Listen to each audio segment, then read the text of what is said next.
वो पड़ोसी मुल्क की बहन आयशा, मेरा दिल ये पुकारे आजा।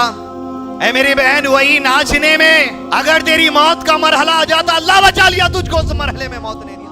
अमर इब्न अल-आस रज़ियल्लाहु अन्हु साहबा किराम की वो जमात और अपने बेटे से खिताब करते हुए कहते, मेरी जिंदगी का वो मरहला भी गुजरा जब अमर इब्न अल-आस मक्के में कुरैश के कबीलों में वो आदमी था जो मोहम्मद रसूलुल्लाह सल्लल्लाहु अलैहि वसल्लम के खिलाफ भड़काने में सबसे आगे रहा करता था।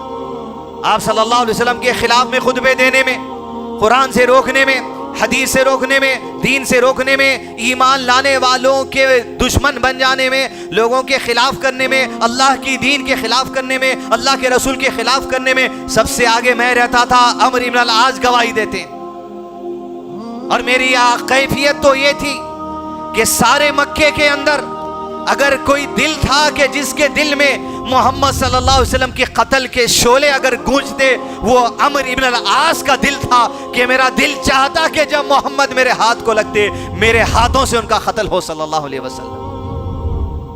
मेरे जिंदगी के मरहले को सोच कर रो रहा हूं बेटे कि जिस जिंदगी के मरहले में अल्लाह की खिलाफ वर्दी हुई, रसूल सल्लल्लाहु अलैहि वसल्लम की खिलाफ वर्दी हुई, रसूल की दुश्मनी हुई, इस्लाम की दुश्मनी हुई, कुरान की दुश्मनी हुई, कुरान और इस्लाम के मानने वालों की दुश्मनी हुई, उस मरहले को देख कर रो रहा हूं कि काश कि अगर अमर इब्न अल-आस को वो दुश्मनी वाले जिंदगी के हिस्से में मौत हो जाती, लिख ले ये बात, तेरे बाप को उस वक्त जहन्नम मिल जाती थी। लेकिन अल्लाह की नेमत हो गई कि अल्लाह ने उस मरहले से निकाल दिया। ये जिंदगी का पहला मरहला है अजीज दोस्तों हमारी।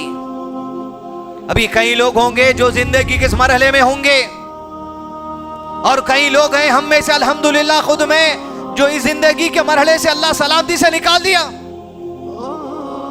अगर उन दिनों में, अकीदे की उन बर्बादियों में, इबादतों की उन बर्बादियों में अगर हम में से किसी को मौत आ जाती तो कहां ठिकाना था। अमर इब्न अल-आस की दस्तक है, पैगाम है बाशऊरी इंसान का, मौत के वक्त में जायजा लो जिंदगी का। अगर वैसे जिंदगी से निकल जाते तो क्या तुम्हारा ठिकाना होता। ये बाशऊरी इंसान की निशानियों में से वो लोग बाशऊर हैं जो अल्लाह के नबी सल्लल्लाहु अलैहि वसल्लम की तरबियत याफ्ता हैं। ऐसे ही लोगों की जुबानों से मौत के लम्हों में ऐसे ही अल्फाज निकल सकते हैं। दुनिया को पैगाम देने वाले, दुनिया को हदीस देने वाले, दुनिया को कुरान देने वाले, कुरान की तफसीर बताने वाले, ये साहबा कराम है जो मरते दम तक उम्मत के पास पैगाम हिदायत पेश करते गए। अजीज दोस्तों, पहले मरहले पे जायजा लूं मैं, पहले मरहले पे जायजा ले आप अपने रिश्तेदारों का, घरों का, खानदान का, जहां पर आपकी बात मानी जाती है, जहां पर आपका सिक्का चलता, लोग आपसे घर का खर्चा ले लेते, लोग आपसे राशन पानी ले लेंगे, लोग आपके मशवरे ले लेंगे, लेकिन आपकी दीन की बात लोग लेने तैयार नहीं है। तो आपको देना पड़ेगा, बताना पड़ेगा, हक देना पड़ेगा, बातिल से रोकना पड़ेगा।